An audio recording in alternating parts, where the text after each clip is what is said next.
اب سعادت ابدی یعنی ہمیشہ رہنے والی حقیقی کامیابی و خوشی جس کے حاصل کرنے کا طریقہ اللہ کی معرفت اور اس کی صحیح عبادت ہے، جس کے 4 ارکان ہیں۔ ان 4 ارکان کا دوسرا رکن جو کہ معاملات کے بارے میں ہے، اس کی تیسری اصل کسب و تجارت کے آداب کے بارے میں ہے جس کا آغاز کرتے ہیں۔ تیسری اصل کسب و تجارت کے آداب میں،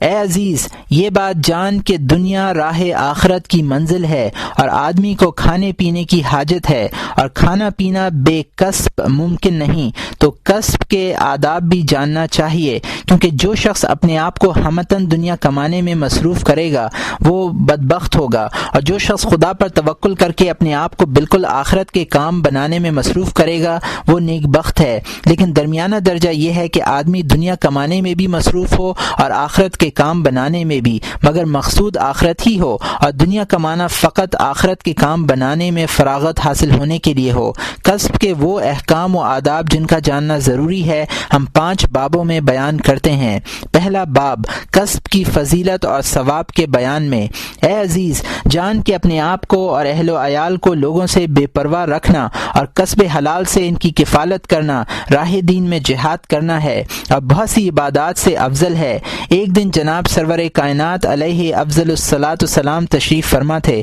صبح تڑکے ایک کوی جوان ادھر سے گزرا اور ایک دکان میں چلا گیا۔ صحابہ رضی اللہ تعالی عنہم نے فرمایا افسوس یہ اس قدر سویرے راہ خدا میں اٹھا ہوتا۔ حضور صلی اللہ علیہ وسلم نے فرمایا ایسا نہ کہو، کیونکہ اگر وہ اپنے آپ کو یا اپنے ماں باپ یا بیوی لڑکوں کو لوگوں سے بے پرواہ کرنے جاتا ہے تو وہ بھی خدا کی راہ میں ہے، اور اگر تفاخر اور لاف زنی تونگری کے لیے جاتا ہے تو شیطان کی راہ میں ہے۔ رسول مقبول صلی اللہ علیہ وسلم نے فرمایا ہے جو شخص لوگوں سے بے پرواہ ہونے یا اپنے پڑوسیوں اور عزیزوں کے ساتھ بھلائی کرنے کی غرض سے دنیا میں طلب حلال کرتا ہے، قیامت کے دن اس کا چہرہ 14ویں رات کے چاند کی طرح منور و تاباں ہوگا۔ اور فرمایا کہ سچا تاجر قیامت کے دن صدیقین اور شہداء کے ساتھ اٹھایا جائے گا۔ اور فرمایا ہے پیشہ ور مسلمان کو خدا تعالی دوست رکھتا ہے، اور فرمایا پیشہ ور کی کمائی سب چیزوں سے حلال ہے اگر وہ نصیحت بجا لائے۔ اور فرمایا تجارت کرو کیونکہ روزی کے 10 حصے ہیں، 9 حصے فقط تجارت میں ہیں۔ اور فرمایا ہے جو شخص اپنے اوپر سوال کا دروازہ کھولتا ہے خدا تعالی اس پر مفلسی کے 70 دروازے کھول دیتا ہے۔ حضرت عیسیٰ علیہ السلام نے ایک شخص کو دیکھا، پوچھا تو کیا کام کرتا ہے؟ عرض کی عبادت کرتا ہوں۔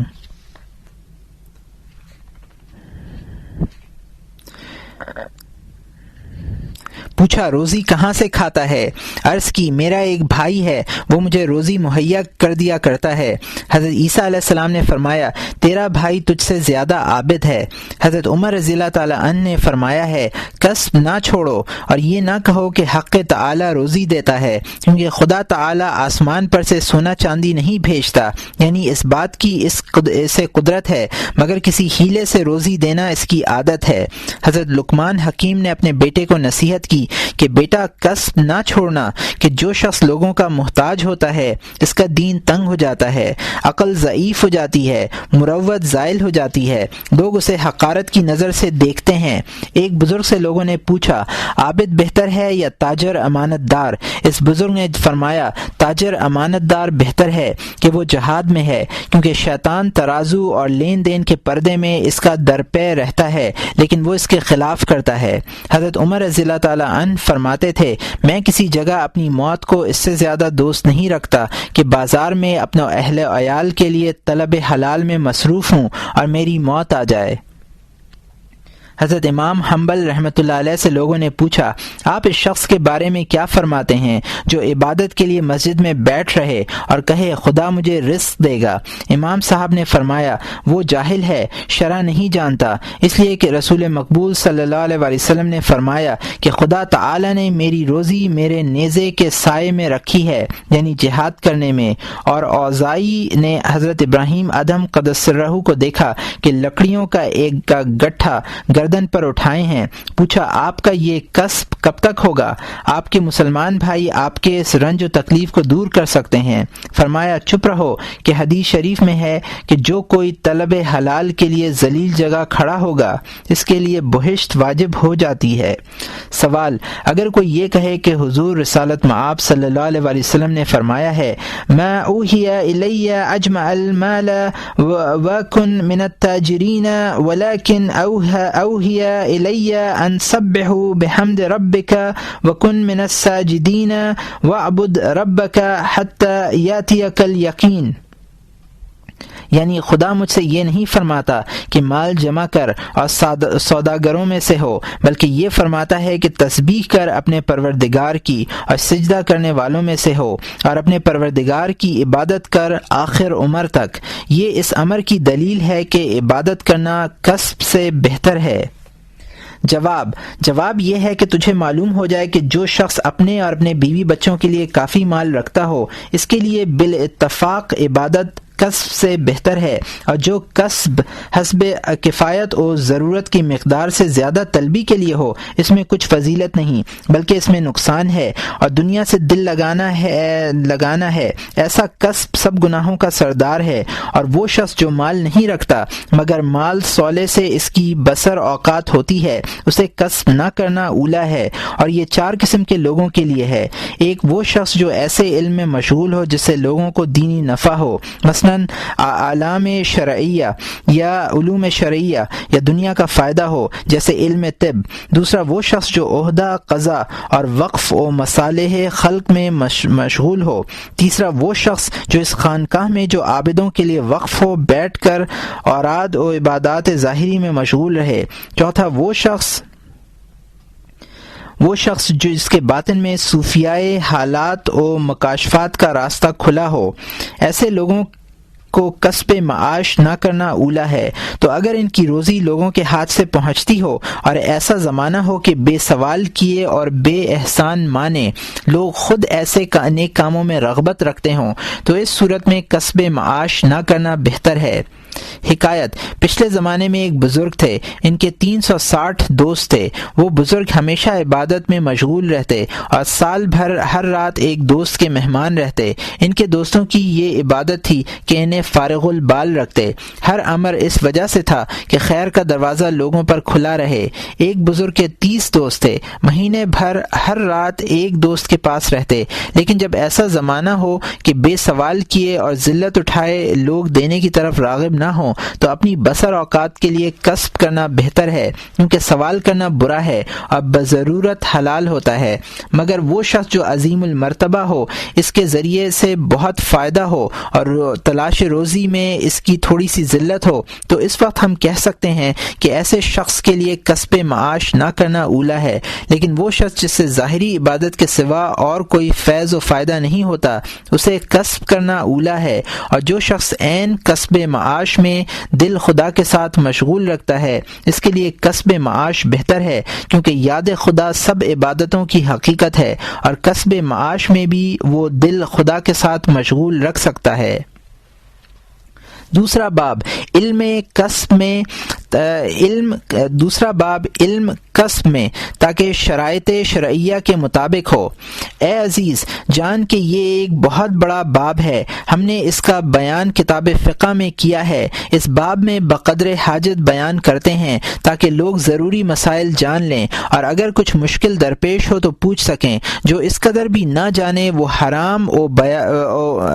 و بیاہ میں مبتلا ہوگا۔ تو جاننا چاہیے کہ کسب تجارت اکثر 6 قسم کا ہوتا ہے: بے، ربوہ، سلم، اجارہ، قراض، شرکت۔ تو ہم ان اقسام کی تمام شرائط بیان کرتے ہیں۔ پہلا عقد بے ہے۔ بے کے مسائل جاننا فرض ہے کیونکہ ہر ایک کو اس سے سروکار ہو سکتا ہے۔ امیر المومنین حضرت عمر فاروق رضی اللہ تعالی عنہ بازار میں جا کر درے مارتے اور فرماتے کہ مسائل بے سیکھے بغیر کوئی شخص اس بازار میں لین دین نہ کرے ورنہ دانستہ نادانستہ سود میں مبتلا ہو جائے گا۔ اے عزیز، جان کے بے کے 3 رکن ہیں، ایک مول لینے والا اور بیچنے والا جنہیں عاقد کہتے ہیں، دوسرا مال تجارت اسے معقود علیہ کہتے ہیں، تیسرا رکن لفظ بے ہے۔ پہلا رکن عقد بے کرنے والا عاقد ہے، اسے چاہیے کہ 5 قسم کے لوگوں سے معاملہ نہ کرے: لڑکے، دیوانے، لونڈی، غلام، اندھے اور حرام کھانے والے سے جو لڑکا بالغ نہ ہو۔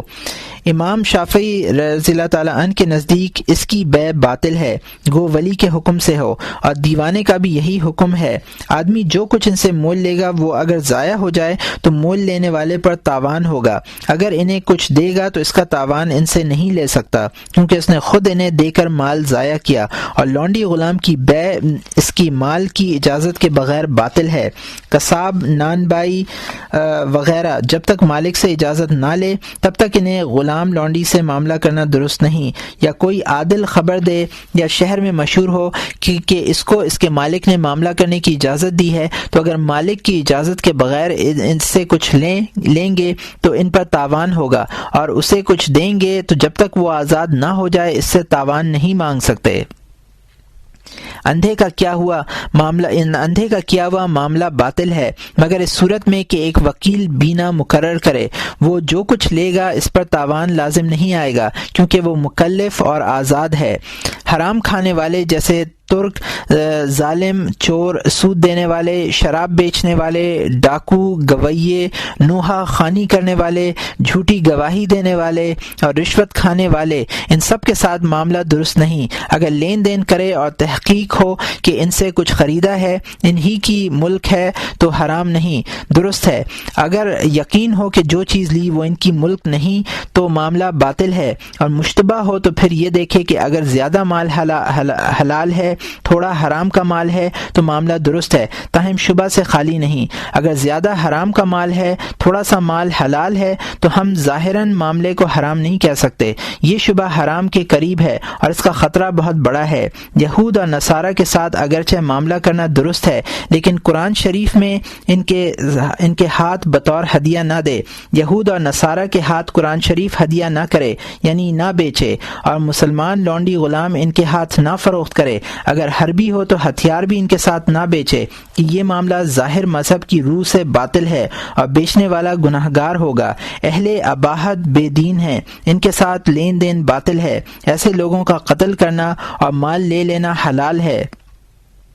بلکہ جو لوگ کسی چیز کے مالک نہیں ان کا نکاح باطل ہے اور ان کا حکم مرتدوں کے مانند ہے۔ اور جو شخص شراب پینے، نامحرم عورتوں کے ساتھ بیٹھنے اور نماز نہ پڑھنے کو ان 7 شبہات میں سے کسی ایک شبے کے باعث جو عنوان مسلمانی میں مذکور ہو درست جانے، وہ زندیق ہے، اس سے لین دین اور نکاح نہیں کرنا چاہیے۔ دوسرا رکن مال ہے جس پر عقد منعقد ہوتا ہے، اس میں 6 شرائط ملحوظ رکھنا ضروری ہیں۔ پہلی شرط یہ ہے کہ مال نجس نہ ہو، لہذا کتے، سور، گو، ہاتھی کی ہڈی، شراب، مردار، روغن مردار کی بے باطل ہے۔ ہاں، پاک روغن میں اگر نجاست پڑ جائے تو اس کی بے حرام نہیں ہے۔ اس طرح جو کپڑا ناپاک ہو جائے لیکن مشک، نافے اور تخم ابریشم کی بے درست ہے، کہ صحیح یہی ہے کہ یہ دونوں پاک ہیں۔ دوسری شرط یہ ہے کہ مال میں کچھ منفعت مقصود باقی پائی جائے، تو چوہے، سانپ، بچھو اور حشرات الارض کی بے باطل ہے۔ کھیل تماشے کرنے والوں کو سانپ میں جو نفع ہے وہ شرع میں باطل ہے۔ گیہوں کے ایک دانہ یا کوئی اور چیز جس میں متدبہ فائدہ نہ ہو اس کی بے باطل ہے، مگر بلی، مماکھی، چیتا، شیر، بھیڑیا وغیرہ جس کی ذات میں یا چمڑے میں منفعت ہو تو بے درست ہے۔ طوطے، مور اور خوبصورت چڑیوں کی بے درست ہے کہ ان سے یہ منفعت ہوتی ہے کہ آدمی کو ان کے دیکھنے سے راحت پیدا ہوتی ہے، اور بربط، چنگ اور رباب کی بے باطل ہے، ان چیزوں سے منفعت اٹھانا حرام ہے اور ان کا نفع کلعدم ہے۔ اور لڑکوں کے کھیلنے کے لیے مٹی کے کھلونے جو بناتے ہیں اگر حیوان کی صورت بنائی ہے تو اس کی قیمت حرام ہے، اس کا توڑنا واجب ہے۔ درخت اور پھول پتی بنانا درست ہے کہ اس کپڑے کا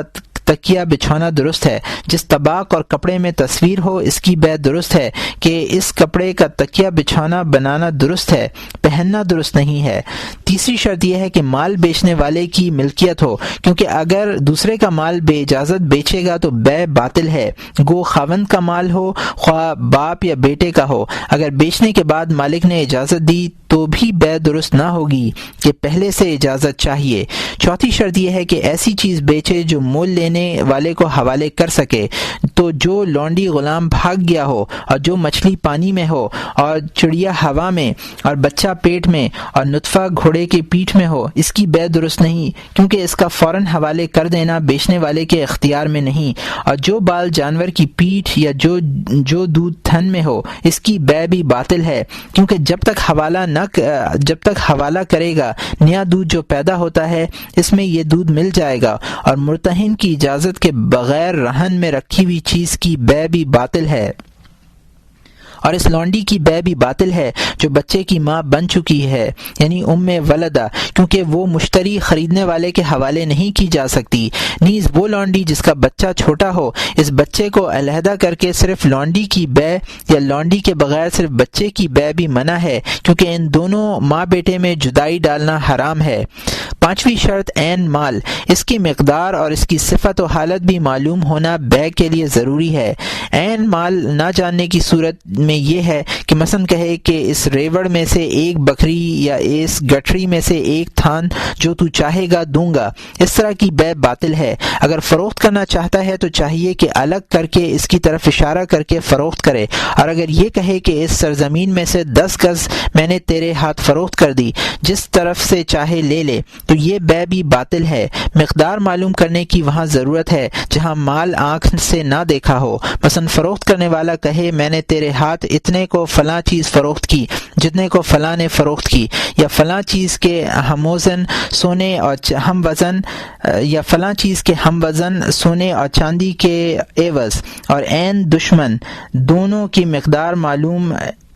اور عین و ثمن دونوں کی مقدار معلوم نہ ہو تو یہ بھی باطل ہے۔ لیکن اگر کہے کہ اتنے گیہوں اتنے بھر سونے یا چاندی کے عوض میں نے تیرے پاس فروخت کیے، اور خریدار دیکھ رہا ہو تو یہ بے درست ہے۔ شے کی صفت و حالت کا جاننا اس طرح ہوتا ہے کہ جو چیز پہلے دیکھی نہیں اسے دیکھ لے، یا بہت عرصہ پہلے دیکھی تھی اور اس مدت میں وہ چیز ایک حالت سے دوسری حالت میں تبدیل ہو جانے والی ہو تو اس کی بے بھی باطل ہے۔ اور جو کپڑا ٹاٹ یا موٹے کپڑے میں لپیٹا ہو یا گندم ابھی خوشوں میں ہو اس کی بے بھی باطل ہے۔ اور جب لونڈی خرید کرے تو اس کے سر کے بال اور ہاتھ پاؤں جو بردہ فروش عادتاً دیکھتے ہیں دیکھ لے، اگر ان میں سے کوئی چیز دیکھنے سے رہ جائے تو بے باطل ہوگی۔ اور اگر کوئی مکان خریدا اس کا ایک حصہ 2 درجہ بھی اگر دیکھنے سے رہ گیا تو بے باطل ہے۔ ہاں، اخروٹ، بادام، سبزی، انار اور مرغی کا انڈا اگر چھلکے میں بند ہے تو مصلحتاً ان کی طرح اسی طرح بے درست ہے۔ اسی طرح تر سبزی، کچے اخروٹ اگر چھلکے میں ہوں تو ان کی بے بھی درست ہے۔ فقا ایک قسم کی گھاس کی بے باطل ہے کہ وہ پوشیدہ ہوتی ہے، البتہ اجازت کے ساتھ اس کا استعمال مباح ہے۔ چھٹی، خریدی چیز پر جب تک قبضہ نہ ہو آگے اس کی بے درست نہیں، پہلے قبضے میں لائے پھر فروخت کرے۔ بے کا تیسرا رکن عقد ہے۔ زبان سے یہ کہنا درست ہے کہ میں نے یہ چیز فروخت کی، اور خریدار کہے میں نے خریدی، یا یوں کہے فلاں چیز کے عوض میں نے یہ چیز تجھے دی، اس کے جواب میں وہ کہے میں نے قبول کی، یا کوئی اور ایسا لفظ زبان سے کہے جو بے کا مفہوم ادا کرتا ہے، اگرچہ صریح بے کا لفظ نہ ہو۔ لہٰذا اگر لین دین سے پہلے کوئی لفظ نہ بولا ہو تو بے درست نہ ہوگی، جیسا کہ ہمارے زمانے میں بے لفظ بولے خرید و فروخت کا رواج ہو چکا ہے۔ ہاں، معمولی درجے کی چیزوں میں درست ہے کہ اس کا رواج ہو چکا ہے، اور حضرت امام اعظم ابو حنیفہ رضی اللہ تعالیٰ عنہ کا مذہب بھی یہی ہے، اور شافعی حضرات نے بھی رخصت کے طور پر اس قول کو پسند کیا ہے، اور امام شافعی رحمۃ اللہ علیہ کے مذہب کے مطابق 3 وجہ سے اس پر فتویٰ دینا بعید بعید نہیں۔ پہلا یہ کہ اس کی ضرورت و حاجت عام ہو چکی ہے، دوسرا صحابہ کرام کے زمانے میں بھی اس کا رواج تھا کہ لفظ بے کی بتکلف ضرورت کو دشوار جانتے ہوئے تو ضرور اسے نقل کرتے، چھپا کر نہ رکھتے۔ تیسری، اگر ایک بات کا رواج پڑ جائے تو اسے قول کے قائم مقام کر لینا ناروا نہیں، جیسا کہ ہدیے میں ظاہر ہے کہ لوگ جو کچھ بطور ہدیہ حضرت محمد صلی اللہ علیہ وسلم کی خدمت میں لے جاتے تھے جس میں ایجاب و قبول کا تکلف نہ ہوتا تھا، اور ہر زمانے میں ایسا ہی رواج رہا ہے، اور جس چیز میں عوض نہ ہو اس میں مطابق عادت صرف فعل سے ملک حاصل ہوتی ہے، تو بے میں کہ عوض موجود ہے، فقط فعل سے ملکیت کا حاصل ہو جانا ناجائز نہیں ہے، لیکن ہدیے میں عادت و رواج کے مطابق تھوڑے اور زیادہ میں فرق نہیں کیا گیا۔ اب مگر قیمتی شے میں لفظ بے کا رواج تھا، مثلا مکان، زمین، پانی، غلام، جانور اور قیمتی کپڑا، تو ایسی چیزوں میں اگر خرید و فروخت کا لفظ نہ کہا جائے تو یہ سلف کے خلاف عادت ہوگا اور اس طرح ملکیت حاصل نہ ہوگی۔ تاہم گوشت، روٹی، میوہ اور دیگر معمولی اور متفرق چیزیں جو خریدی جاتی ہیں، ان میں حسب عادت و رواج اجازت دے دینا بے دلیل نہیں، اور معمولی اور قیمتی اشیاء کے مدارج ہیں، لہٰذا اس امر کا خیال رکھنا ضروری ہے کہ آیا یہ چیز معمولی اشیاء میں سے ہے یا نہیں، اور ان درجات کا کچھ اندازہ نہیں ہو سکتا تو احتیاط ملحوظ رکھنا ضروری ہے۔ واضح رہے کہ اگر کسی نے گندم کی 1 مانی یعنی 10 من خریدی مگر لفظ بیع و شرا نہ کہا تو اس کی ملکیت نہ ہوگی کہ یہ معمولی چیزوں میں سے نہیں ہے، تاہم اس میں سے کھانا اور اس میں تصرف کرنا حرام ہے، کیونکہ خود بائع کے سپرد کرنے کی وجہ سے اباحت و جواز حاصل ہو چکا ہے، اگرچہ ملکیت حاصل نہیں ہوئی۔ اگر اس میں سے کسی کی دعوت او مہمان ہوگا تو اس کا کھانا حلال و درست ہے، کیونکہ مالک کا خریدنے والے کے سپرد کر دینا قرینہ حالیہ کے طور پر اس امر کی دلیل ہے کہ اس کے لیے حلال کر دیا ہے، مگر بشرط عرض، اور اگر صراحتاً کہتا کہ میرا اناج مہمان کو دے، پھر تاوان ادا کر تو درست ہوتا اور تاوان لازم ہوتا۔ جب اس نے اس فعل کو دلیل قرار دیا تو یہاں بھی جواز حاصل ہو گیا۔ لفظ بیع نہ کہنے سے یہ اثر ہوتا ہے کہ وہ شے اس کی ملکیت نہیں ہوتی، اور وہ خریدنے والا آگے فروخت کرنا چاہے تو فروخت نہیں کر سکتا، اور خریدنے والے کے اس سے کھا لینے سے قبل اگر مالک واپس کرنا چاہے تو کر سکتا ہے۔ جاننا چاہیے کہ بیع اس صورت میں درست ہے جب کوئی شرط فاسد نہ لگائے، کیونکہ اگر اس نے مثال کے طور پر لکڑی کا گٹھا خریدا اور بیچنے والے کو اس شرط کا پابند کیا کہ اسے میرے گھر پہنچا، مثلا گندم خریدی اور شرط لگائی کہ اس کا آٹا پیس دے یا مجھے قرض دے یا کوئی اور شرط لگائے، ان سب صورتوں میں بیع باطل ہوگی، مگر 6 شرائط لگانے سے باطل نہ ہوگی۔ ایک یہ کہ یہ شرط لگائے کہ فلاں چیز میرے پاس رہن رکھ، یا کسی کو گواہ بنا، فلانا شخص کو ضامن بنا، یا ابھی قیمت ادا کر اتنے عرصے تک مجھے منظور نہیں،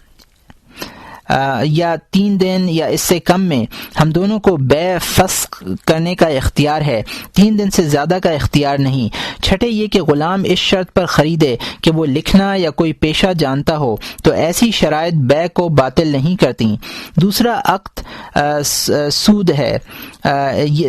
عقد ربوہ یعنی سود ہے، یہ نقد اور غلہ دونوں میں ہوتا ہے، مگر نقد میں 2 چیزیں حرام ہیں، ایک ادھار فروخت کرنا، کیونکہ سونے کے عوض اور چاندی کے بدلے فروخت کرنا جائز نہیں جب تک دونوں موجود نہ ہوں اور ایک دوسرے سے جدا ہونے سے پہلے قبضہ نہ کر لے۔ اگر اس مجلس بیع میں قبضہ نہ کریں گے تو بیع باطل ہوگی۔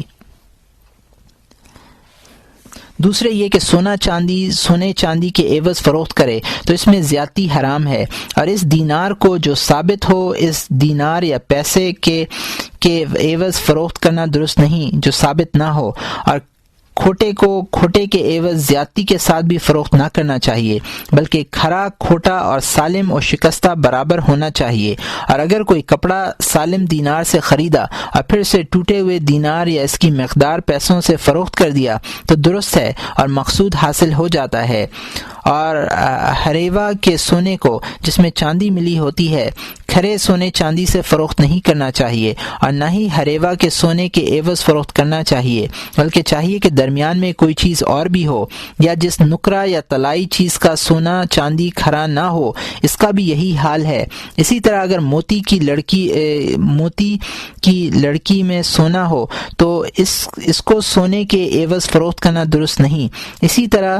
سونے کے تاروں والا کپڑا سونے کے عوض فروخت کرنا جائز نہیں،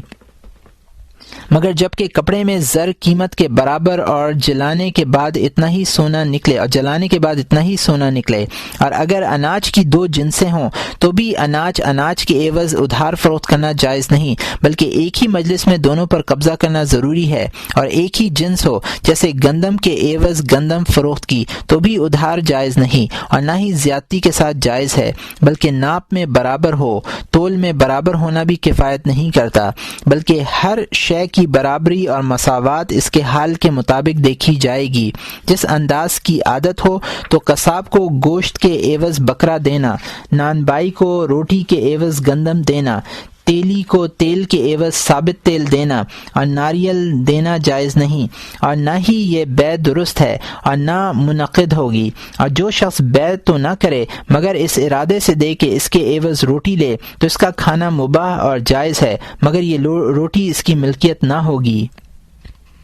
اور دوسرے کے ہاتھ فروخت کرنا درست نہ ہوگا۔ اور نان بائی کے لیے اس گندم میں تصرف تو جائز ہے مگر اسے فروخت نہیں کر سکتا، بلکہ روٹی لینے والے کی گندم نان بائی کے ذمے اور نان بائی کی روٹی لینے والے کے ذمے باقی رہتی ہے، جب چاہیں ایک دوسرے سے مانگ سکتے ہیں۔ اگر ایک نے دوسرے کو صاف کر دیا تو کافی نہ ہوگا، کیونکہ اگر ایک نے دوسرے سے کہا کہ میں نے اس شرط پر تجھے معاف کیا کہ تو بھی معاف کر دے تو باطل ہے، اور یہ شرط صراحتاً نہ لگائی اور یہ کہہ دیا کہ میں نے تجھے معاف کیا، اور دوسرے کو معلوم ہے کہ اس کے دل میں یہ شرط ہے کہ اس ایک من گندم کے بغیر اسے نہیں دے گا، تو اس طرح معافی نہ ہوگی۔ تو یہ معافی اس جہان میں اس کے اور خدا تعالی کے درمیان حاصل ہے کہ یہ رضامندی فقط زبانی ہے نہ دل سے، اور جو رضامندی دل سے نہ ہو وہ اس جہان میں کام نہ آئے گی۔ ہاں اگر اس طرح کہے کہ تو مجھے معاف کرے یا نہ کرے، میں نے معاف کر دیا، اور دل میں بھی یہ بات ہو تو جائز ہے، پھر اگر دوسری جانب والا بھی چھوڑ دے تو اس کا بھی یہی حال ہے، اور اگر اس دوسرے کو معاف نہ کرے اور دونوں کی چیزیں مقدار اور قیمت میں برابر ہوں تو دنیا میں ان سے کچھ جھگڑا نہیں اور اس جہان میں بدلہ متصور ہو جائے گا۔ اگر کچھ کمی زیادتی ہے تو دنیا میں جھگڑے اور جہان آخرت میں حقدار کے حق کا ڈر ہے، اور جاننا چاہیے کہ اناج سے جو چیز بنتی ہے اسے اسی اناج کے عوض فروخت نہ کرنا چاہیے اگرچہ برابر ہی کیوں نہ ہو، اور جو چیز گندم سے بنتی ہے جیسے آٹا، روٹی، خمیر، اسے گندم کے بدلے فروخت نہ کرنا چاہیے۔ علی ھذا القیاس انگور کو سرکہ اور شہد کے بدلے، دودھ کو پنیر کے بدلے اور مکھن کے عوض فروخت کرنا درست نہیں، بلکہ انگور کو انگور کے عوض اور تر کھجور کو تر کھجور کے عوض فروخت کرنا جائز نہیں، جب تک کہ انگور کا منقع نہ بن جائے اور تر کھجور خشک کھجور نہ بن جائے۔ اس کی تفصیل دراز ہے، جو کچھ بیان کیا گیا سیکھنا ضروری تھا۔ جب کوئی ایسا موقع پیش آئے جس کا اسے علم نہ ہو تو علماء کرام سے دریافت کرے، اور اس بات سے پرہیز کرنا چاہیے تاکہ حرام میں مبتلا نہ ہو جائے۔ دریافت کرنے میں کوتاہی نہ کرے، کیونکہ جس طرح علم پر عمل کرنا فرض ہے اسی طرح علم حاصل کرنا بھی فرض ہے۔ تیسرا عقد سلم ہے، اس میں 10 شرائط کا ملحوظ رکھنا ضروری ہے۔ پہلی شرط یہ ہے کہ عقد میں کہے مثلا یہ چاندی یا یہ سونا یا یہ کپڑا جیسا بھی ہو اسے خریدار کے لیے سلم کے طور پر میں نے دیا، اور جس صفت کی گندم مقصود و مطلوب ہو اس چیز کی قیمت سے بدلے جا سکیں، اور صفت کا حسب عادت کہنا ضروری سمجھا جاتا ہو تو سب واضح طور پر کہہ دے تاکہ دوسری جانب والے کو پتہ چل جائے اور وہ کہے میں نے قبول کیا، اور اگر لفظ سلم کے بدلے کہے کہ اس طرح کی چیز میں نے مول لی تو بھی درست اور ٹھیک ہے۔ دوسری شرط یہ ہے کہ جو چیز دے بے حساب کیے نہ دے بلکہ اس کا ناپ تول کر لے، اگر واپس کرنے کی ضرورت پڑے تو پتہ ہو کہ کتنی دی تھی اور کتنی لینی تھی۔ تیسری شرط یہ ہے کہ مجلس عقد میں راس المال روپیہ اس کے حوالے کر دے۔ چوتھی شرط یہ ہے کہ سلم ایسی چیز میں کرے جس کے حال وصف وغیرہ سے معلوم ہو جائے، جیسے اناج، روٹی، جانور کے بال، ریشم، دودھ، گوشت، حیوان، مگر جو چیز کئی چیزوں سے مل کر بنی ہو، ان کی مقدار الگ الگ معلوم نہ ہو، جیسے مختلف اشیاء سے مرکب خوشبو یا ایک چیز سے علیحدہ مرکب ہو، جیسے ترکی کمان یا بنی ہوئی ہو، کفش، موزہ، جوتا، تراشا ہوا تیر، ان سب میں بیع سلم باطل ہے، کیونکہ یہ اشیاء صفت پذیر نہیں، بیان سے ان کی پوری کیفیت معلوم نہیں ہو سکتی، اور صحیح یہ ہے کہ روٹی میں سلم جائز ہے، اگرچہ نمک اور پانی کی اس میں ملاوٹ ہوتی ہے، مگر وہ مقدار مقصود نہیں، اور جہالت پیدا نہیں کرتی جو جھگڑے کا باعث بنے۔ پانچویں شرط یہ ہے کہ اگر وعدے پر خریدا ہے تو مدت معلوم کرنی چاہیے، یہ نہ کہے کہ غلہ تیار ہونے تک، کیونکہ یہ ہمیشہ ایک وقت میں نہیں ہوتا، اور اگر کہے 9 روز مشہور ہو یا یہ کہے کہ جمادی الاول تک تو درست ہے، اور اسے جمادی الاول پر عمل کریں گے۔ چھٹی شرط یہ ہے کہ اس چیز میں سلم کرے جسے وقت وعدہ میں موجود پاتا ہو، اگر میوہ میں سلم کرے گا تو جب تک وہ میوہ پختہ نہ ہو سلم باطل ہے، اور اگر اس وقت اکثر پک گیا ہے تو درست ہے، پھر اگر کسی وقت آفت اور حادثے کے باعث دیر ہو جائے تو اگر اس کی مرضی ہو تو مہلت دے، ورنہ بیع فسخ کر کے مال واپس لے لے۔ ساتویں شرط یہ ہے کہ پہلے دریافت کر لے کہ کہاں دی جائے گی،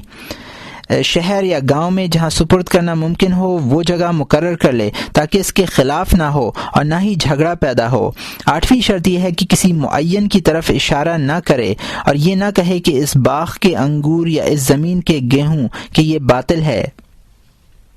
نویں شرط یہ ہے کہ ایسی چیزیں سلم نہ کرے جو نایاب ہوں، جیسے بڑے موتی کا دانہ جو بے نظیر ہو، یا خوبصورت لونڈی یا حسین لڑکا، یا اس طرح کی اور چیزیں۔ 10ویں شرط یہ ہے کہ کسی اناج میں سلم نہ کرے کہ جبکہ راس المال اناج ہو، جیسے جو، گندم، باجرہ وغیرہ، کہ ان کا سلم نہ کرے۔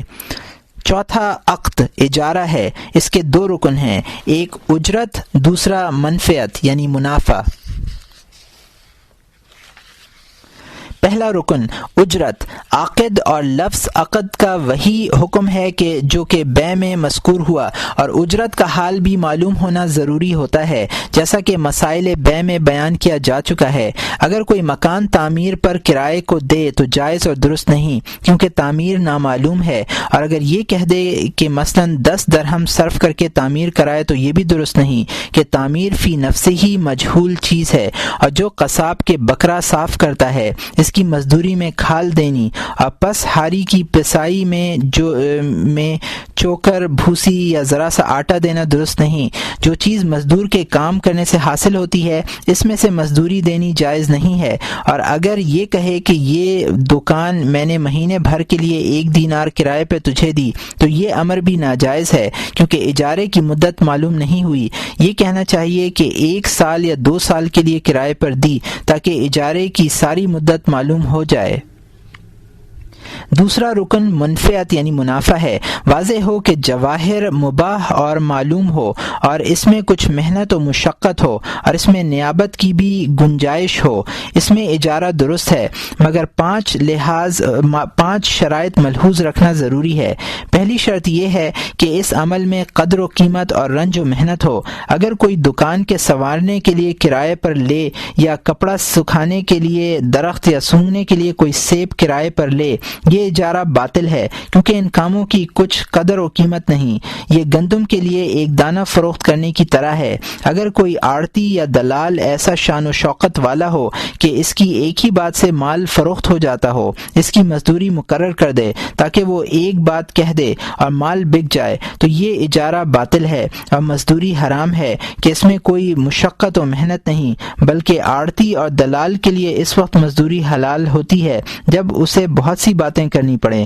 بہت سا چلنا پھرنا پڑے، یہاں تک کہ اس میں محنت و مشقت و دشواری ہو، اس صورت میں بھی اجرت مثل سے زیادہ واجب نہ ہوگی۔ اور یہ جو عادت مقرر ہو چکی ہے کہ 5 درہم سینکڑا لیتے ہیں اور مال کے اندازے کے مطابق لیتے ہیں، محنت کے مطابق نہیں لیتے، یہ اجرت حرام ہے۔ پس آڑتیوں اور دلالوں کا مال جو اس طرح حاصل کرتے ہیں مال حرام ہے۔ دلال اس مال حرام سے 2 طریقوں سے بچ سکتا ہے، ایک تو یہ کہ جو کچھ اسے دے دیا جائے لے لے، تکرار نہ کرے، اپنی محنت کے مطابق طلب کرے، قیمت کی مقدار پر جھگڑا نہ کرے۔ دوسرے یہ کہ پہلے کہہ دے کہ جب یہ چیزیں فروخت کر دوں گا تو 1 درہم یا دینار لوں گا۔ وہ شخص راضی ہو جائے گا تو دلال یہ نہ کہے کہ قیمت میں سے 5 درہم سینکڑوں لوں گا، کیونکہ وہ مجہول ہے، معلوم نہیں خریدار کتنے کو خریدے گا۔ اس کا یہ کہنا باطل ہے، اسے اس کی محنت کے مطابق اجرت دینے کے سوا اور کچھ دینا لازم نہ ہوگا۔ دوسری شرط یہ ہے کہ اجارہ منفعت پر ہو، نہ عین شے پر۔ اگر باغ یا انگور کا درخت اجارے پر لیا تاکہ میوہ لے، یا گائے اجارے پر لی تاکہ دودھ حاصل کرے، یا گائے اجارے پر دی کہ وہ گھاس دانہ کھلائے اور ادھار دودھ لے، یہ سب اجارے باطل ہیں، کیونکہ چارہ اور دودھ وغیرہ سب مجہول ہیں۔ مگر عورت کو بچے کو دودھ پلانے کے لیے اجارہ درست ہے، کیونکہ اصل مقصود بچے کی نگہبانی ہے اور اس کا تابع دودھ ہے، جیسے کاتب کی سیاہی، درزی کا دھاگا، کہ اس قدر مجہول عمل کے ساتھ میں جائز ہے۔ تیسری شرط یہ ہے کہ ایسے کام پر اجارہ کرے جو کام اس کے سپرد کرنا ممکن و مباح ہے۔ اگر کمزور آدمی کو ایسے کام پر مقرر کیا جو اس سے نہیں ہو سکتا تو یہ باطل ہے، یا حیض والی عورت کو مسجد صاف کرنے کے لیے اجرت پر مقرر کیا تو یہ بھی باطل ہے، کیونکہ اس کا یہ فعل کرنا حرام ہے۔ اگر کسی کو تندرست بچے کے دانت اکھاڑنے کو، یا صحیح سلامت ہاتھ کاٹنے کو، یا بالیاں پہنانے یا کان چھدوانے کی اجرت پر مقرر کرے تو یہ سب باطل ہے، کیونکہ یہ باتیں شرع میں درست نہیں۔ ایسے کاموں کی اجرت لینا حرام ہے۔ اس طرح گودنے والوں کا حکم ہے۔ مردوں کے لیے اطلس کی ٹوپی، ریشمی قبا جو درزی سیتے ہیں، ان کی اجرت حرام ہے، نہ ایسے کاموں کا اجارہ درست ہے۔ علی ھذا القیاس، اگر کسی نے کسی کو نٹ بازی سکھانے کے لیے مقرر کیا تو یہ حرام، اور اس کا تماشا بھی حرام ہے، کیونکہ جو ایسا کرے گا وہ اپنی جان کے خطرے میں ہے، اور جو شخص تماشا دیکھنے کھڑا ہوگا وہ اس کے خون میں شریک ہوگا۔ لوگ اس کا تماشا دیکھنا چھوڑ دیں یا نہ دیکھیں تو وہ اپنی جان کو خطرے میں نہ ڈالے۔ جو ایسے نٹوں وغیرہ کو کچھ دے گا تو وہ گناہ گار ہوگا، کیونکہ وہ لوگ بے فائدہ اور خطرناک کام کرتے ہیں۔ اسی طرح مسخرے، گویے اور نوحہ گر اور ہجو کرنے والے شاعر کو مزدوری دینا حرام ہے۔ قاضی کو حکم دینے کے عوض اور گواہ کو گواہی کے عوض اجرت دینا حرام ہے، مگر قاضی کو کوچک یا قبالہ یا فرمان کی لکھائی کی اجرت دینا جائز ہے، کیونکہ کتابت اس کے ذمے واجب نہیں، بشرط یہ کہ اوروں کو ان کے کاغذات کے لکھنے سے نہ روکے، اکیلا آپ ہی لکھے، اور اس کاغذ کی مزدوری جو گھڑی بھر میں لکھا ہے 10 دینار یا 1 دینار مانگے تو حرام ہے۔ اگر اوروں کو منع نہ کرے اور یہ کہہ دے کہ میں اپنے ہی خط سے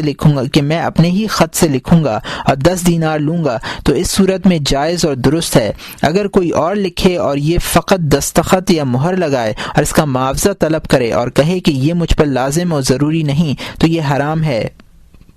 کیونکہ اس قدر کام جس سے لوگوں کے حقوق مستحکم ہوں قاضی پر واجب و لازم ہے۔ اگر واجب نہ بھی ہو تو یہ محنت 1 دانہ گندم کی طرح ہے جس کی کچھ قیمت نہیں، اور اس نشانی یا مہر یا دستخط کی قدر و قیمت اس وجہ سے ہے کہ حاکم شرع کا خط ہے۔ جو شخص جاہ و مرتبے کے لحاظ سے حاکم ہو اسے اجرت لینی مناسب نہیں، مگر قاضی کے وکیل کی اجرت حلال ہے، بشرط یہ کہ ایسے قاضی کا وکیل نہ ہو جو حقداروں کے حقوق تباہ کرتا ہو۔ چاہیے کہ حق کے فیصلہ کرنے والے کا وکیل بنے اور اسے حق ثابت کرنے والا جانے، یا بے بات یہ مائل یا اس بات سے بے علم ہو کہ یہ حق ضائع کرنے والا ہے، بشرط یہ کہ جھوٹ نہ بولے اور اسے حق ثابت کرنے والا جانے، یا اس بات سے بے علم ہو کہ یہ حق ضائع کرنے کا ارادہ کرے، اور جب حق ظاہر ہو جائے تو خاموشی اختیار کرے۔ اور ایسی بات کا انکار کرنا درست ہے جس کے اقرار سے کوئی حق ضائع ہو رہا ہے، اور اس ثالث کو جو جھگڑنے والوں کا فیصلہ کرتا ہے دونوں سے لینا جائز نہیں، کیونکہ ایک جھگڑے میں کام تردد سے نہیں کر سکتا، مگر ایک کی طرف سے کوشش کر کے ایسی محنت و مشقت اٹھائے جس کی اجرت و قیمت ہو تو اس کی اجرت حلال اور جائز ہوگی، بشرط یہ کہ جھوٹ جو حرام ہے اس سے اجتناب کرے اور دغابازی سے بھی بچے، اور دونوں کی طرف سے جو حق ہو اسے پوشیدہ نہ کرے، اور ہر ایک کو بلا وجہ نہ ڈرائے، اور وہ صلح پر راضی ہو، کیونکہ اگر وہ حقیقت حال جانتے تو صلح پر آمادہ نہ ہوتے، اور ایسے ثالث سے صلح بھی نہیں ہو سکتی۔ اکثر ثالثی ظلم اور جھوٹ فریب سے خالی نہیں ہوتے۔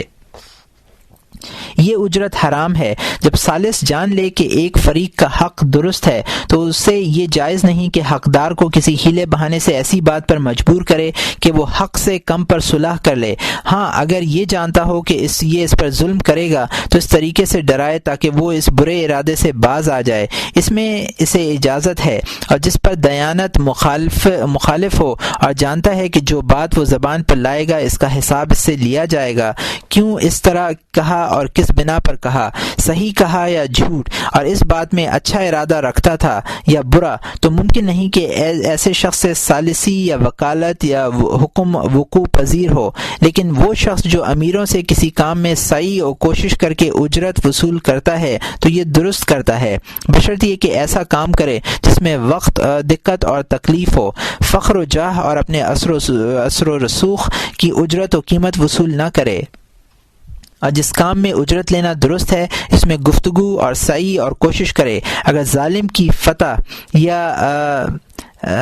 یا حرام روزینہ کے لیے کہے یا سچی گواہی کو چھپائے یا حرام کے لیے گفتگو کرے تو گناہگار ہوگا اور اس کی اجرت حرام ہے۔ اجارے کے باب میں ان احکام کو جاننا ضروری ہے کیونکہ دینے والا اور لینے والا دونوں گناہگار ہوتے ہیں، اور اس کی تفصیل دراز ہے، مگر اس کتاب میں اس قدر بیان کردہ مسائل سے ناواقف آدمی مشکل مقامات جان لے گا اور یہ بھی جان لے گا کہ فلاں بات اور فلاں مسئلہ جاننا ضروری ہے۔ چوتھی شرط یہ ہے کہ یہ کام اس پر پہلے سے واجب و لازم نہ ہو، کیونکہ واجب میں نیابت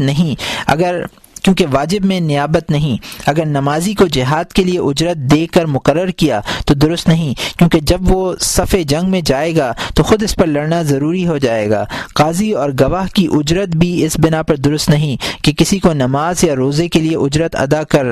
کرنا تاکہ اس کی جگہ نماز روزہ ادا کرے جائز نہیں، کہ ان کاموں میں نیابت درست نہیں۔ اور حج کے لیے شخص سے اجرت لینا درست ہے جو معذور اور عاجز ہو اور تندرست ہونے کی امید نہ ہو۔ قرآن مجید کی تعلیم اور وہ علم جو راہ دین میں مددگار ہو اس کے سکھانے کی اجرت حق کرنا جائز ہے۔ اور قبر کھودنا، مردے کو نہلانا، جنازہ اٹھانا اگرچہ فرض کفایہ ہے مگر ان کی اجرت لینا بھی درست اور روا ہے۔ نماز تراویح کی امامت کی اجرت میں علماء کرام کا اختلاف ہے، صحیح یہ ہے کہ اس کی اجرت حرام نہیں۔ یہ اس تکلیف کے مقابلے میں ہے کہ وقت پہچان کر آتا ہے، وہ اجرت اذان و نماز کے مقابلے میں نہیں، مگر یہ اجرت کراہت اور شبہ سے خالی نہیں۔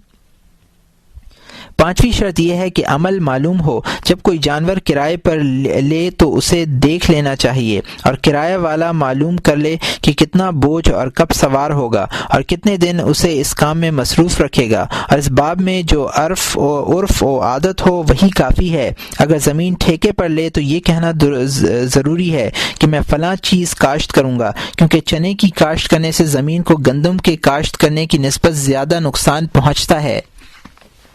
ہاں، اگر عادت ہو تو وضاحت ضروری نہیں۔ اسی طرح ہر طرح کے اجارے کے لیے ضروری ہے کہ اس کا علم ہو تاکہ بعد میں کسی قسم کا جھگڑا پیدا نہ ہو، اور جس اجارے میں ایسی جہالت پائی جاتی ہو جس سے جھگڑا پیدا ہوتا ہو تو وہ اجارہ باطل ہے۔ پانچواں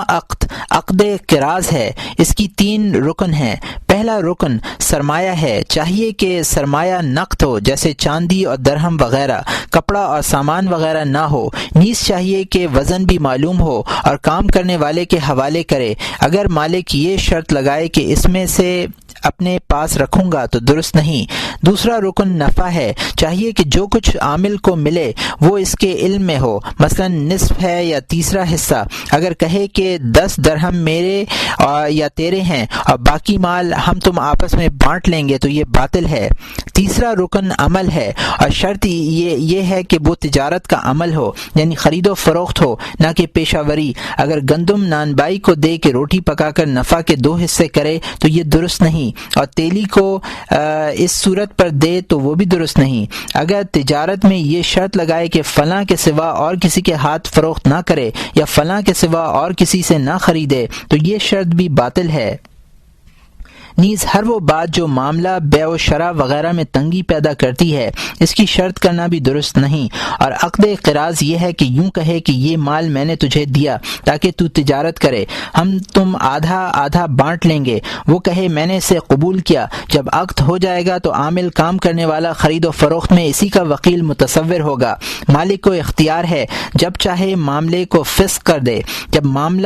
مالک معاملے کو فسخ کرے اس وقت اگر سارا مال مع نفع نقد ہو تو نفع نصف نصف تقسیم کر لیں، اور اگر مال جنس اور نفع ہو تو عامل پر یہ واجب ہے کہ اتنا مال فروخت کرے جتنا اس کا سرمایہ تھا، زیادہ فروخت نہ کرے۔ جب سرمایہ کے برابر کھڑا کر لے تو باقی مال تقسیم کر لیں۔ اس بات کا فروخت کر دینا عامل پر لازم نہیں، اور جب پورا 1 سال گزر جائے تو ادائے زکوٰۃ کے لیے مال کی قیمت لگانی چاہیے۔ اس کی قیمت جاننا ضروری ہے۔ عامل کے حصے کی زکوٰۃ عامل پر فرض ہے۔ عامل کو بے اجازت مالک سفر کرنا جائز نہیں۔ اگر وہ سفر بلا اجازت اختیار کرے گا تو مال کا تاوان اس پر آئے گا، اور اگر مالک کی اجازت سے سفر کرے گا تو سارا خرچ اس مال تجارت سے ہوگا، جیسا کہ ناپ تول، بار برداری، کرایہ وغیرہ کا خرچہ۔ اور جب سفر سے واپس لوٹے تو دسترخوان، لوٹا وغیرہ جو کچھ مال میں سے لے کر خریدا تھا اس سب مال میں داخل ہو جائے گا۔ چھٹا عقد شرکت ہے۔ جب مال مشترک ہو تو عضروء شرکت ایک دوسرے کو تصرف کی اجازت دے۔ اگر دونوں کا مال برابر ہے نفع نصف نصف بانٹ لیں، اور اگر مال زیادہ ہے تو نفع بھی اس کے مطابق کم زیادہ ہوگا، اور رقم واپس لینے کی اجازت نہیں۔ اور اس صورت میں زیادہ نفع کی شرط جائز ہے جبکہ محنت کرنے والا محنت زیادہ کرتا ہو، اور یہ شرکت یا تو شرکت قراض ہوگی یا باہم آپس میں 3 اور طرح کی شرکتیں بھی مروج ہیں اور وہ باطل اور ناجائز ہیں۔ ایک مزدور اور پیشہ ور لوگوں کی آپس میں شرکت کے باہم شرط لیتے ہیں کہ جو کچھ کمائے گا مشترک ہوگا۔ یہ شرکت باطل ہے کیونکہ ہر ایک مزدور کی مزدوری اس کی اپنی خاص ملکیت ہے۔ دوسری شرکت مفاوضت، جو 2 آدمیوں کے پاس جو کچھ ہو سامنے رکھ دیں اور کہیں کہ جو نفع نقصان ہوگا اس میں ہم تم شریک ہیں، یہ بھی باطل و ناروا ہے۔ تیسری شرکت کی صورت یہ ہے کہ ایک شخص مالدار ہو اور دوسرا اثر و رسوخ والا۔ مال والا صاحب اثر و رسوخ کے کہنے سے مال فروخت کرے اور اس کا نفع دونوں لیں، یہ شرکت بھی باطل و ناجائز ہے۔ معاملات کے بارے میں اس قدر جاننا ضروری ہے کہ اس کی اکثر ضرورت پڑتی ہے۔ ان صورتوں کے علاوہ اور صورتیں نادر ہیں۔ جب آدمی اس قدر جان لے گا تو اور صورتیں جان سکے گا، اور اگر اتنی مقدار مسائل بھی نہ جانے گا تو حرام میں گرفتار ہوگا، اور اپنے اس حرام میں گرفتار ہونے کا اسے شعور بھی نہ ہوگا، اور اس کی بے علمی کا عذر ناقابل سماعت ہوگا۔ تیسرا باب معاملے میں عدل و انصاف ملحوظ رکھنے کا بیان۔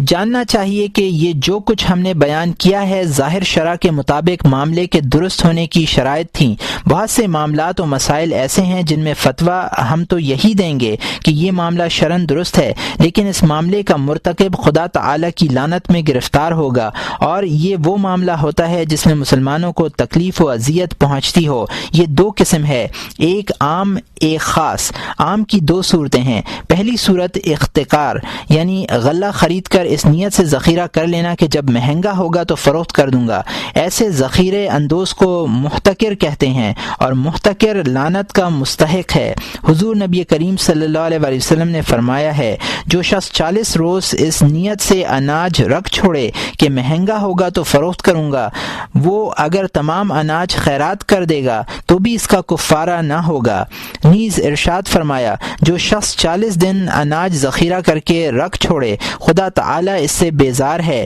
اور وہ خدا تعالیٰ سے یہ بھی ارشاد فرمایا، جس نے اناج خریدا اور کسی شہر میں لے گیا اور اس وقت مروجہ نرخ پر فروخت کر دیا، وہ ایسا ہے جیسا کہ اس نے وہ سارا اناج خیرات کر دیا۔ اور ایک روایت میں ہے، گویا اس نے ایک لونڈی غلام آزاد کیا۔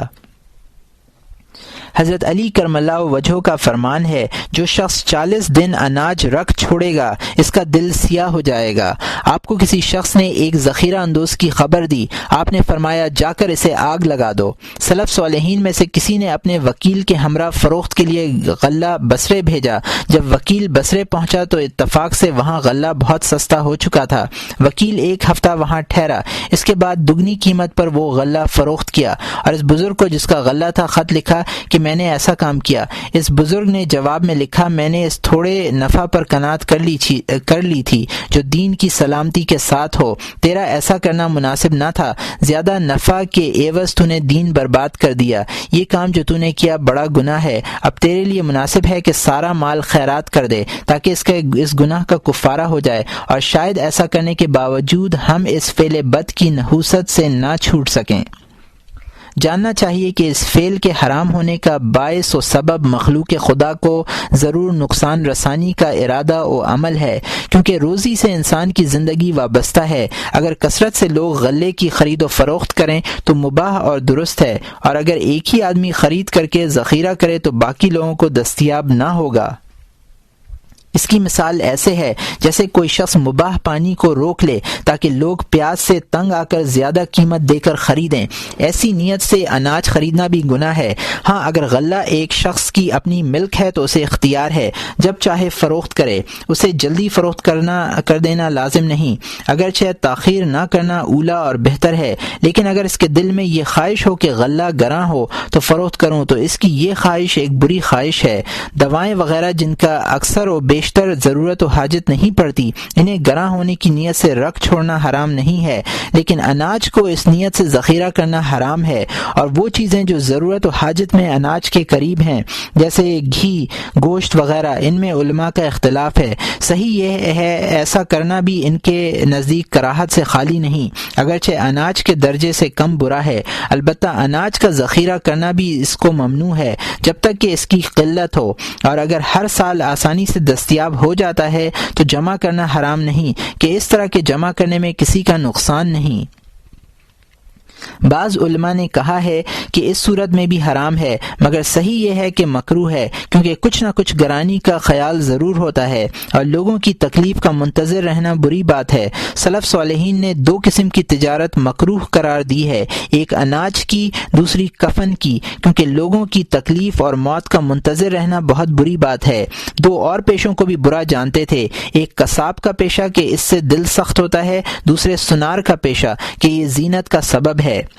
دوسری نوع جس کی اذیت و تکلیف عام ہوتی ہے وہ کھوٹے روپے پیسے کا معاملہ ہے، کیونکہ لینے والے کو اگر معلوم نہ ہوگا تو دینے والا اس پر ظلم کرے گا، اور اگر اسے علم ہوگا تو شاید وہ آگے اور لوگوں کو دغا اور فریب دے، اور وہ آگے کسی اور کو اس طرح مدت دراز تک دغا بازی کا سلسلہ قائم رہے گا۔ جس نے سب سے پہلے دغا بازی کا آغاز کیا تھا، اخیر تک سب کا گناہ اس کے ذمے بھی ہوگا۔ اس لیے کسی بزرگ نے فرمایا ہے، ایک کھوٹا درہم دینا 100 درہم چرانے سے بدتر ہے، کیونکہ چوری کا گناہ اس وقت تک ہے، اور کھوٹے پیسے کا گناہ ممکن ہے موت کے بعد تک جاری رہے، اور وہ شخص بہت ہی بدبخت ہے جو مر جائے مگر اس کا گناہ نہ